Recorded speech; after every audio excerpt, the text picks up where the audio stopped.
الحمد لله وحده الصلاة والسلام على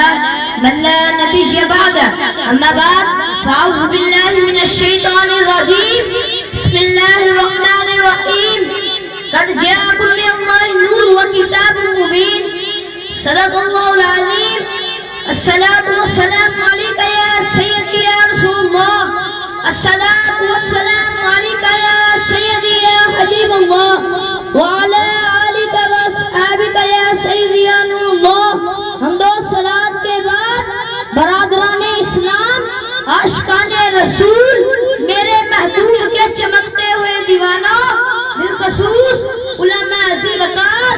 میرے سر کا تاج استاد محترم استاذ العلماء مفتی محمد شاہ زیب مصطفی صاحب السلام علیکم ورحمۃ اللہ وبرکاتہ۔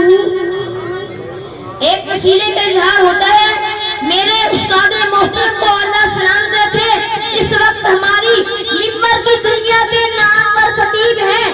کی توفیقات میں خدا بند عالم اضافہ فرمائے، برحال یہ وسیلہ بن گئے مجھ حقیر کو یہاں تک پہنچانے کا، اور میں ان کا شکر گزار ہوں کہ میں ان کی وجہ سے شریک عبادت ہو سکا۔ اب جو انہوں نے مجھے موضوع عطا فرمایا ہے آپ یقین کریں میں اس کا ادا نہیں کر سکتا،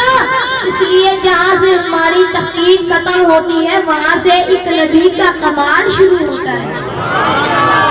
سامعین محترم 1,30,399 نبی، پھر ان میں سے 313 افضل رسول، پھر ان میں سے 5 اولی العزم نبی، پھر ان 5 میں سے سردار محمد مصطفیٰ صلی اللہ علیہ وآلہ وسلم۔ بات حافظ غضنفر اپنی یہاں سے شروع کر رہا ہے، جب 1,23,399 نبیوں کا کوئی عام سا کمال انسان کی سمجھ میں نہیں آتا تو دوستی کے کمالات کہاں سمجھ آئیں گے؟ جو سید الانبیاء بھی ہے، سرور کائنات بھی ہے، خدا کی قسم محسن انبیاء بھی ہے، انبیاء نور نبی عرش کے باسی ذات، چاہنے والے محمد کے سبھی آتے ہیں، چاہنے والے محمد کے سبھی آتے ہیں۔ جب کسی جشن رسالت میں چلا جاتا ہوں، جب کسی جشن رسالت میں چلا جاتا ہوں ایسا لگتا ہے سرکار بھی آتے ہیں۔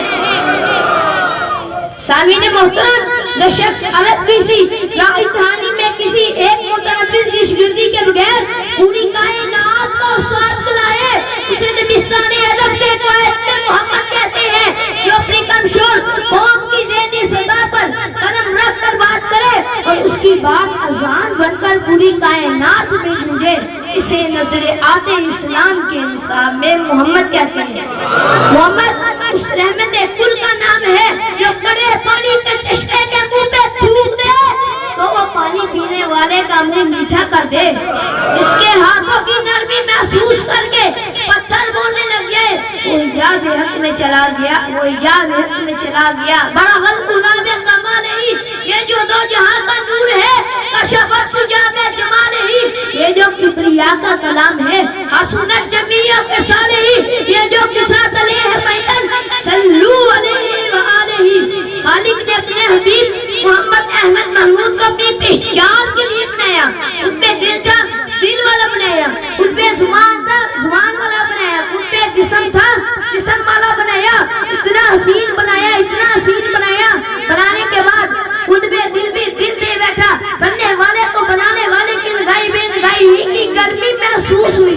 اس کے مقدس بدن سے پسینہ شروع ہو گیا۔ خالق نے سوچا حبیب کے مقدس بدن کا پہلا پسینہ ہے، ضائع نہ ہو جائے، اسے جمع کر کے کائنات بنا لیتے ہیں۔ پسینہ جمع کرنا شروع کیا، کائنات بنانی شروع کر دی، سر کے پسینے سے عرش بنایا، سینے کا پسینہ لیا دو قلم بنائے، ہاتھوں کا پسینہ لیا فرشتے بنائے، پاؤں کا پسینہ لیا زمین بنائی، سر کا پسینہ پسینہ ہوتا ہے، سینے کا پسینہ پسینہ ہوتا ہے، ہاتھوں کا پسینہ پسینہ ہوتا ہے، پاؤں کا پسینہ پسینہ نہیں کھلاتا، پاؤں کی مہر کہلاتا ہے۔ اللہ نے محمد کے پاؤں کا پسینہ دیا، اس کی زمین بنائی، زمین